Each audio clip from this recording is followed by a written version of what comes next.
সহজ একটা উদাহরণ আপনাদেরকে দিই। নামাজ শরীয়তের অকাট্য একটা বিধান। আপনারা বলেন তো, কেউ যদি নামাজ অস্বীকার করে, পড়ে না, এটা এক জিনিস, কিন্তু কেউ যদি নামাজকে অস্বীকার করে তার ঈমান থাকবে?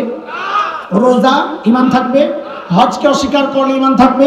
যাকাত অস্বীকার করলে ঈমান থাকবে? কেন কেন থাকবে না? কারণ এই বিধানগুলো শরীয়তের অকাট্য দলিল দ্বারা প্রমাণিত বিধান। এই নামাজ, রোজা, হজ, যাকাত যে পড়ে, কেউ যদি তাকে সন্ত্রাসী বলে তার ঈমান থাকবে? থাকবে? কথা বলেন। কেউ যদি এই কাজগুলোকে সন্ত্রাস বলে তার ঈমান থাকবে? এই নামাজের বই যদি কারো কাছে পাওয়া যায়, এই অপরাধে যদি কাউকে গ্রেফতার করে তার ঈমান থাকবে? কেন? নামাজকে সে অপরাধ সাব্যস্ত করেছে, এই জন্যই তো গ্রেফতার করেছে নাকি?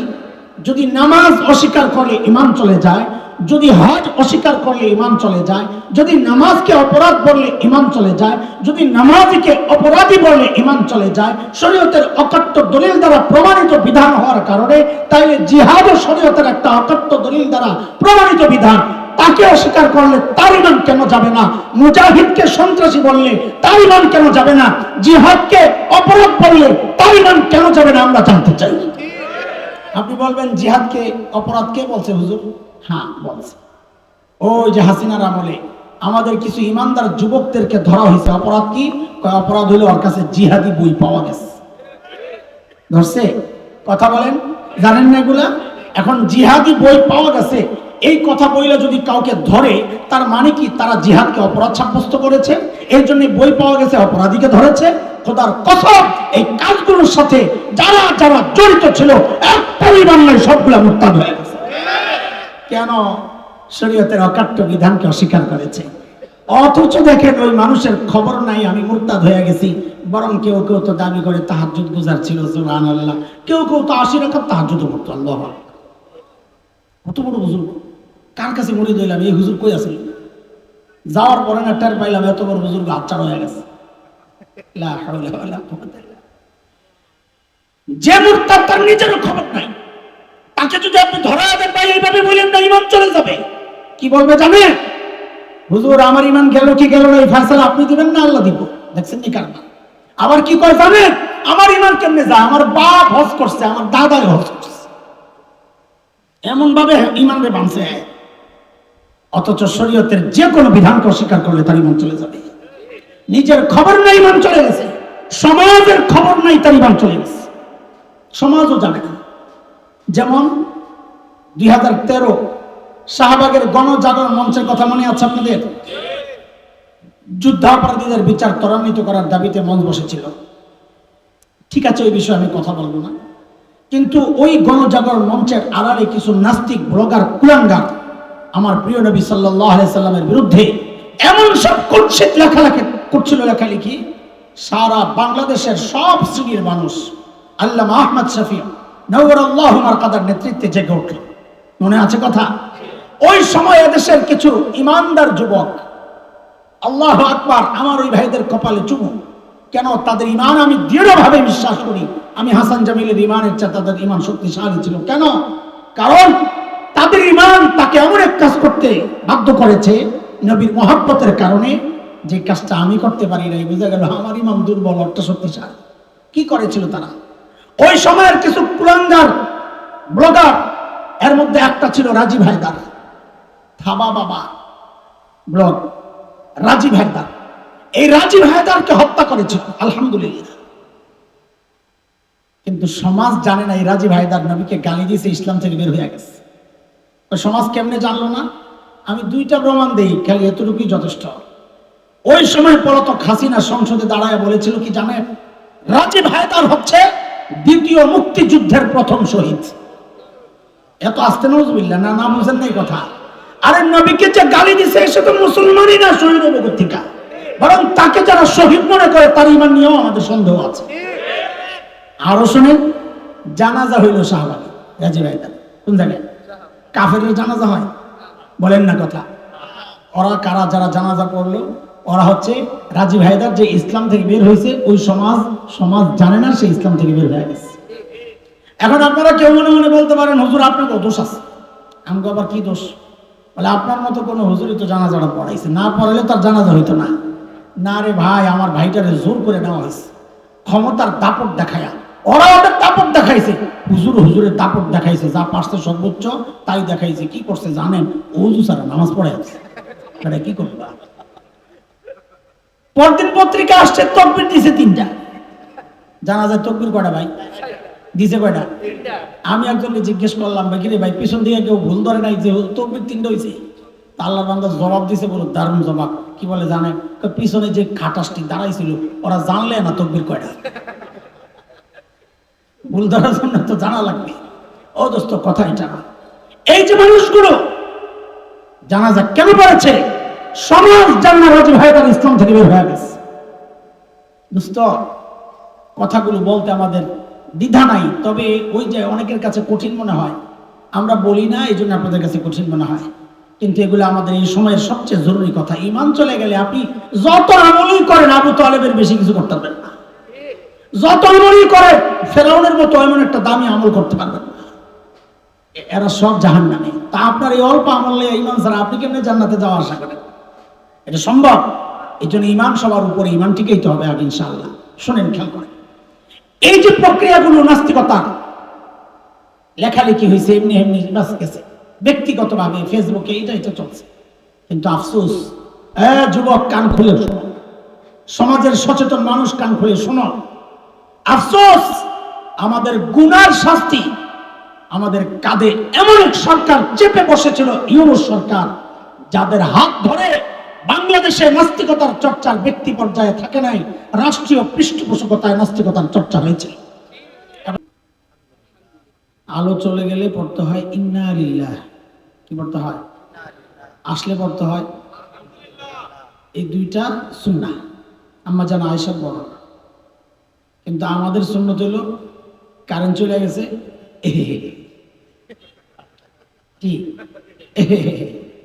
আজ একটু নেককার হয় তো শুরু করে জিকির লা ইলাহা ইল্লাল্লাহ। ভালো, কিন্তু আগে অরিজিনাল সুন্নতটা আদায় করে চলবে। এই জন্য কারেন্ট চলে গেলে কি বলবো? আমাদের সুন্নাহ হইলো আর আসার পর আমাদের সুন্নাহ হইলো আইসা আইসা। কি পড়বো বলেন? ইনশাআল্লাহ পড়বো, ইনশাআল্লাহ। যাদের নেকির পাল্লায় একটাও নেকি নাই, নেকির পাল্লা খালি। এবার আপনারা কি বুঝছেন একটু বলেন তো, এই মানুষগুলো কারা? মাশা বলেন, সবাই বলেন। তাদেরকে আমরা কি বলি? কাফের। মাশা, সাবাস। কিন্তু দোস্ত, আজকে সেই বেঈমান কাফেরদের যাদেরকে আমরা চিনি তাদের বিষয়ে কথা বলবো না। আজকে আপনাদের সামনে আমি এমন একটা শ্রেণী সম্পর্কে কথা বলতে চাই যাদের নাম মুসলমান, যারা মুসলমান পরিবারে জন্ম নিয়েছে, যাদের মৃত্যুর পর জানাজা হয়। শুধু জানাজা না, কুলখানিও হয়, মৃত্যুবার্ষিকীও হয়। কিন্তু শরীয়তের মানদণ্ডে বিচার করলে বলতে হয় তাদের নেকির পাল্লায়ও একটা নেকি নাই, তারাও বিনা হিসাবে জাহান্নামে যাবে। এই তারা কারা? কোরআনুল কারীমের মধ্যে সূরা বাকারায় আল্লাহ নিজে বলেন তাদের পরিচয়। ومن يرتد منكم عن دينه فيمت وهو كافر فأولئك حبطت أعمالهم في الدنيا والآخرة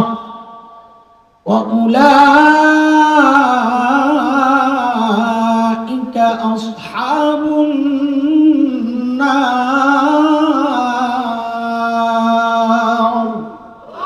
هم فيها خالدون।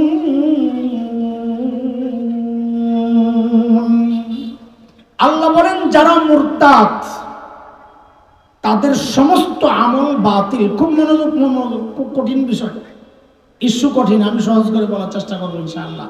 আল্লাহ বলেন যারা মুরতাদ তাদের সমস্ত আমল বাতিল। আচ্ছা, সমস্ত আমল যেহেতু বাতিল, তাইলে নিশ্চয়ই নেকির পাল্লা খালি। তাহলে মুরতাদের ব্যাপারেও আল্লাহর সিদ্ধান্ত কি হবে? আমাকে পিছনের পড়া শোনাইতে হবে, নাহলে আমি আবার শুরু করব। যেহেতু নেকির পাল্লা খালি, তাদের ব্যাপারে আল্লাহর সিদ্ধান্ত কি হবে? বিনা হিসাবে। হিসাব কেন হবে না? আল্লাহ একটা খালি মাশাআল্লাহ। কিন্তু প্রশ্ন হচ্ছে মুরতাদ। মজলিস যেহেতু ছোট্ট, অল্প সময় আমাকে কথা বলতে হবে। মুরতাদের পরিচয় এখন আমি লম্বা করে দিব না, একটা সহজ পরিচয় দিব ইনশাআল্লাহ।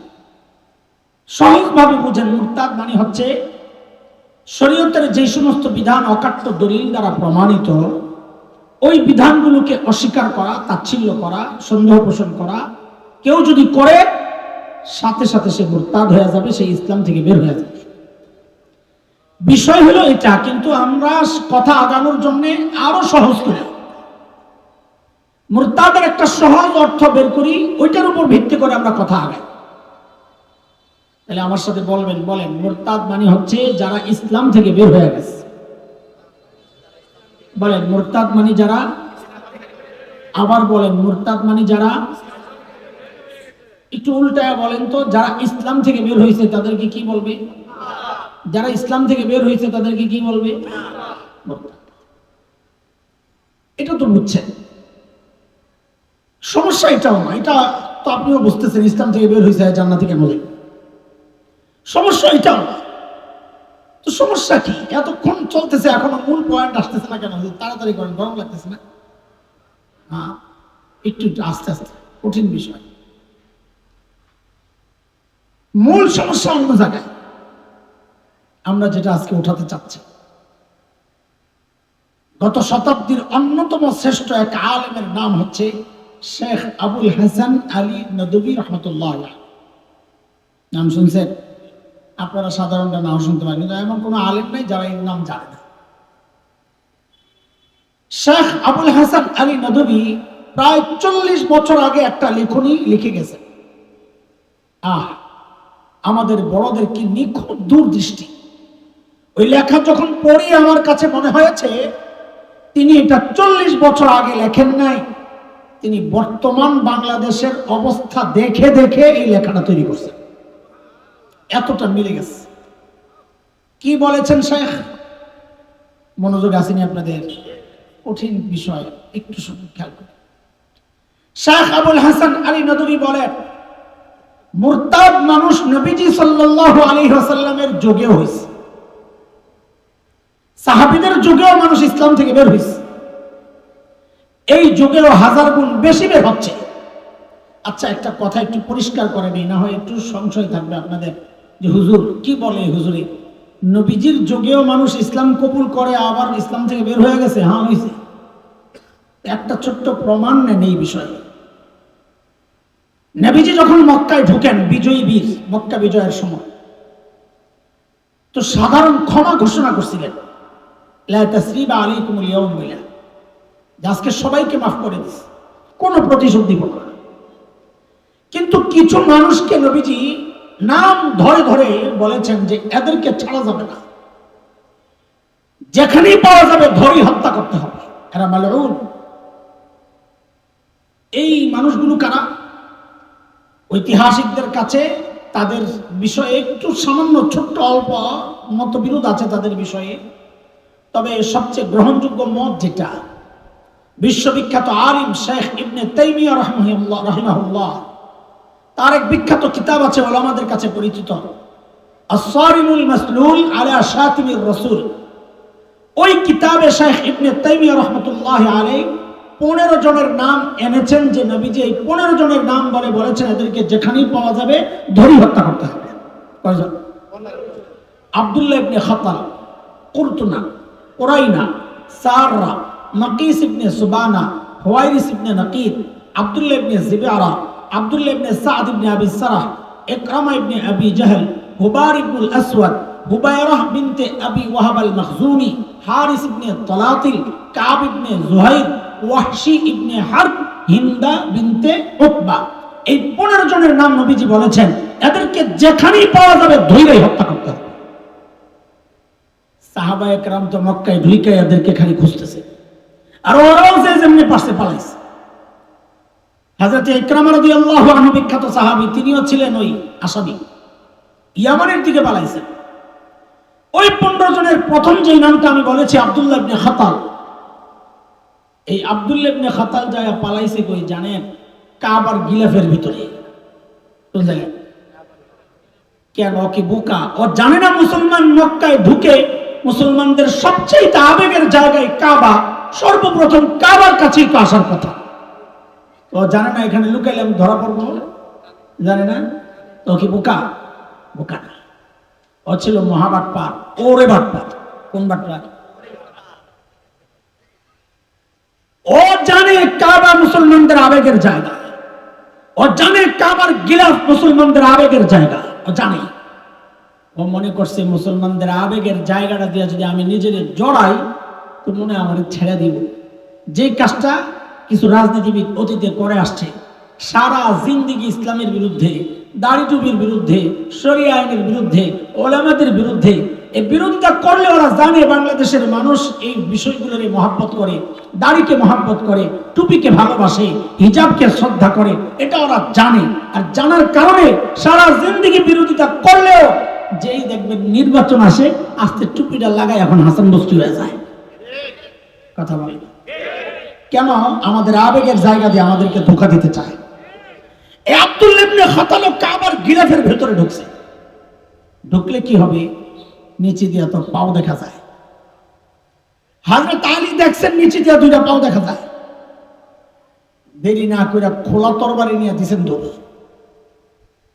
আরো 2 সাহাবী দেখছেন আলী যে দৌড় মারছে। কেন মারছে জানেন না, কিন্তু আলী দৌড় মারছে। আলী তো আর সাধারণ পাবলিক না, খামাখা দৌড় দেওয়ার লোক না, নিশ্চয়ই কোনো কাস্টমার পাইছে। ওরা কিছু না দেখে সাথে দৌড় মারছে। আরে বের করা হয়েছে ওখান থেকে। মাকাম ইব্রাহিম এবং হাজরে আসওয়াদ এই 2 জায়গার মাঝখানে ওর কল্লাটা ফালাইয়া একটা বর্ষা গাইরা ওই বর্ষার উপরে ওই কল্লাটা ঝুলাইয়া দেওয়া হয়েছিল। মানুষকে, দুনিয়ার ইতিহাসে মানুষকে দেখানো হয়েছে যারাই আমার নবীকে গালি দিবে ওদের শাস্তি এইটাই হওয়া উচিত।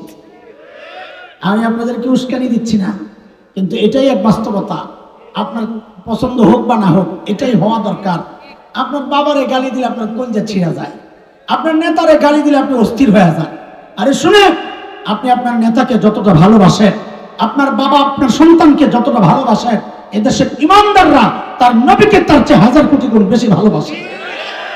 যেহেতু ভালোবাসি এই জন্য ইমানদারদের কথাও এটাই, তোমার নেতাকে গালি দিলে যদি তার কঠিন বিচার হয়, বাবাকে সন্তানকে গালি দিলে যদি কঠিন বিচার হয়, আমার নবীকে গালি দিল কঠিন বিচার না, সবচেয়ে কঠিন বিচার তার করতে হবে। সেটা হচ্ছে কি, অন্য কোনো ধানাই ফানাই চলবে না। কয়েকদিন গ্রেফতার করে এদেরকে পরে পাওয়া যায় জার্মানি চলে গেছে, পরে পাওয়া যায় ভারত চলে গেছে, এরপর আরো বেশি লেখালেখি শুরু করে। এই সুযোগ দেওয়া যাবে না। নবীকে যারাই গালি দিবে ওদের একটাই শাস্তির বিধান করতে হবে, প্রকাশ্যে মৃত্যুদণ্ড দিতে হবে, প্রকাশ্যে মৃত্যুদণ্ড দিতে হবে। এই আওয়াজের সাথে সবাই একমত হওয়া লাগবে ইনশাআল্লাহ।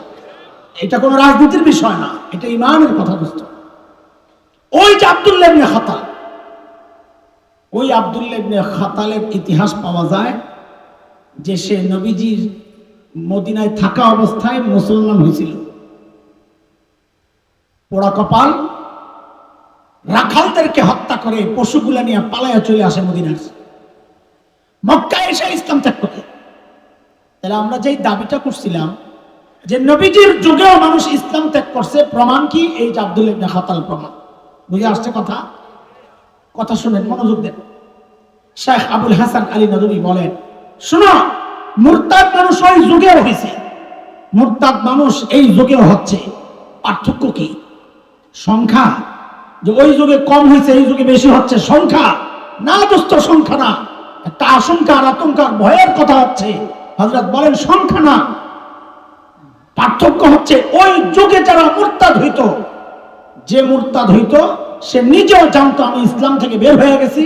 যেই সমাজে মুরতাদ হইছে সমাজও জানতো সে ইসলাম থেকে বের হয়ে গেছে, যার কারণে তার বিরুদ্ধে জিহাদ হয়েছে। কিন্তু আফসোস, এই যুগে মানুষ তার চেয়ে 1000 কোটি গুণ বেশি ইসলাম থেকে বের হচ্ছে, কিন্তু আফসোস যে মুরতাদ হচ্ছে সে নিজেও জানে না আমি ইসলাম থেকে বের হয়ে গেছি। যে সমাজে মুরতাদ হয়েছে সমাজও জানে না সে ইসলাম থেকে বের হয়ে গেছে। আপনি বলবেন হুজুর প্রমাণ কি? রাখেন একটু একটু করে আগাই, শুনতে থাকেন খালি। ভাই পাখাটা একটু ওই আওয়াজ চলে যায় আমার এইখানে। বাংলাদেশে এমন বহু মানুষ আছে দেখবেন টকশোতে যায় পণ্ডিতি দেখায়, ইসলাম আর মুসলমানের বিরুদ্ধে বলতে পারলেই মনে হচ্ছে তারা ভাইরাল হতে পারে, এমন একটা ধান্দা। শরিয়া আইনের বিরুদ্ধে এমন এমন কথা অনেক নেতা বলেছে, ইসলামী শরিয়ার মানদণ্ডে বলতে হয় তার ইমান নাই, চলে গেছে। আরো সহজ একটা উদাহরণ আপনাদেরকে দিই। নামাজ শরীয়তের অকাট্য একটা বিধান। আপনারা বলেন তো, কেউ যদি নামাজ অস্বীকার করে, পড়ে না, এটা এক জিনিস, কিন্তু কেউ যদি নামাজকে অস্বীকার করে তার ঈমান থাকবে? রোজা ঈমান থাকবে? হজকে অস্বীকার করলে ঈমান থাকবে? যাকাত অস্বীকার করলে ঈমান থাকবে? কেন কেন থাকবে না? কারণ এই বিধানগুলো শরীয়তের অকাট্য দলিল দ্বারা প্রমাণিত বিধান। এই নামাজ, রোজা, হজ, যাকাত যে পড়ে, কেউ যদি তাকে সন্ত্রাসী বলে তার ঈমান থাকবে? থাকবে? কথা বলেন। কেউ যদি এই কাজগুলোকে সন্ত্রাস বলে তার ঈমান থাকবে? এই নামাজের বই যদি কারো কাছে পাওয়া যায়, এই অপরাধে যদি কাউকে গ্রেফতার করে তার ঈমান থাকবে? কেন? নামাজকে সে অপরাধ সাব্যস্ত করেছে, এই জন্যই তো গ্রেফতার করেছে নাকি?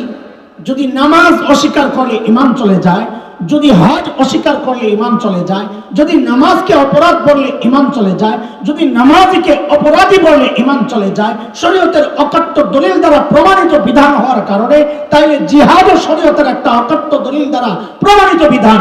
তাকে অস্বীকার করলে তার ঈমান কেন যাবে না? মুজাহিদকে সন্ত্রাসী বললে তার ঈমান কেন যাবে না? জিহাদকে অপরাধ বললে তার ঈমান কেন যাবে না? আমরা জানতে চাই। আপনি বলবেন জিহাদকে অপরাধ কে বলছে হুজুর? হ্যাঁ বলছে, ওই যে হাসিনার আমলে আমাদের কিছু ইমানদার যুবকদেরকে ধরা হয়েছে। অপরাধ কি? অপরাধ হইলো ওর কাছে জিহাদি বই পাওয়া গেছে। ধরছে? কথা বলেন, জানেন না এগুলা?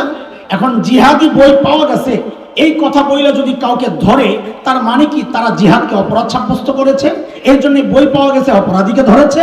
খোদার কসম, এই কাজগুলোর সাথে যারা যারা জড়িত ছিল একটা ঈমান নাই, সবগুলা মুরতাদ হয়ে গেছে। কেন? শরীয়তের অকাট্য বিধানকে অস্বীকার করেছে। অথচ দেখেন ওই মানুষের খবর নাই আমি মুরতাদ হয়ে গেছি, বরং কেউ কেউ তো দাবি করে তাহাজ্জুদ গুজার ছিল, সুবহানাল্লাহ, কেউ কেউ তো 80 রাকাত তাহাজ্জুদ পড়তো। আল্লাহু আকবার। কত বড় বুজুর্গ, কার কাছে মরে দিলাম, এই হুজুর কই আছে? যাওয়ার পরে না টের পাইলাম এত বড় বুজুর্গ হাতছাড়া হয়ে গেছে। লা হাওলা ওয়ালা কুওয়াতা ইল্লা বিল্লাহ। যে মুরতাদ তার নিজেরও খবর নাই, তাকে যদি আপনি ধরা দেন ভাই এইভাবে বলেন না, ঈমান চলে যাবে, কি বলবে জানেন? হুজুর আমার ঈমান গেল কি গেল না এই ফয়সালা আপনি দিবেন না, আল্লাহ দিব। দেখছেন কি কারণ? আবার কি কয় জানেন? আমার ঈমান কেমনে যায়? আমার বাপ হজ করছে, আমার দাদা হজ করছে, এমন ভাবে ঈমানরে বাঁধছে। অথচ শরীয়তের যে কোনো বিধানকে অস্বীকার করলে তার ঈমান চলে যাবে। নিজের খবর নাই, ঈমান চলে গেছে। সমাজের খবর নাই, তার ঈমান চলে গেছে। সমাজও জানে না। যেমন 2013 শাহবাগের গণজাগরণ মঞ্চের কথা মনে আছে আপনাদের? যুদ্ধাপরাধীদের বিচার ত্বরান্বিত করার দাবিতে মঞ্চ বসেছিল। ঠিক আছে, ওই বিষয়ে আমি কথা বলবো না, কিন্তু ওই গণজাগরণ মঞ্চের আড়ালে কিছু নাস্তিক ব্লগার কুলাঙ্গার আমার প্রিয় নবী সাল্লাল্লাহু আলাইহি সাল্লামের বিরুদ্ধে এমন সব কুৎসিত লেখালেখি করছিল, লেখালেখি সারা বাংলাদেশের সব শ্রেণীর মানুষ আল্লামা আহমদ শফি নওয়ারাল্লাহু মারকাদার নেতৃত্বে জেগে উঠল। মনে আছে কথা? ওই সময় এদেশের কিছু ইমানদার যুবক, আল্লাহু আকবার, আমার ওই ভাইদের কপালে চুমু। কেন? তাদের ঈমান আমি দৃঢ়ভাবে বিশ্বাস করি, আমি হাসান জামিলের ঈমানের চেয়ে তাদের ঈমান শক্তিশালী ছিল। কেন? কারণ তাদের ঈমান তাকে এমন এক কাজ করতে বাধ্য করেছে নবীর মহব্বতের কারণে, যে কাজটা আমি করতে পারি নাই। বুঝা গেল আমার ঈমান দুর্বল, অর্থ শক্তিশালী। কি করেছিল তারা? ওই সময়ের কিছু কুলাঙ্গার ব্লগার, এর মধ্যে একটা ছিল রাজীব হায়দার, থাবা বাবা ব্লগ, রাজীব হায়দার। এই রাজীব হায়দারকে হত্যা করেছিল, আলহামদুলিল্লাহ। কিন্তু সমাজ জানে না এই রাজীব হায়দার নবীকে গালি দিয়েছে, ইসলাম থেকে বের হয়ে গেছে। ওই সমাজ কেমনে জানলো না? আমি দুইটা প্রমাণ দেই, খালি এতটুকুই যথেষ্ট। ওই সময় পলাতক হাসিনা সংসদে দাঁড়ায় বলেছিল কি জানেন? রাজীব হায়দার হচ্ছে দ্বিতীয় মুক্তিযুদ্ধের প্রথম শহীদ। এত আস্তে নজবিল্লা না, না বুঝেন নাই কথা? আরে নবীকে যে গালি দিছে সে তো মুসলমানই না, শহীদ হবে কোথেকে? বরং তাকে যারা শহীদ মনে করে তার ঈমান নিয়েও আমাদের সন্দেহ আছে। আরো শুনেন, জানাজা হইল শাহবাগে রাজীব হায়দার। কোন জায়গায়? কাফেরের জানাজা হয়? বলেন না কথা।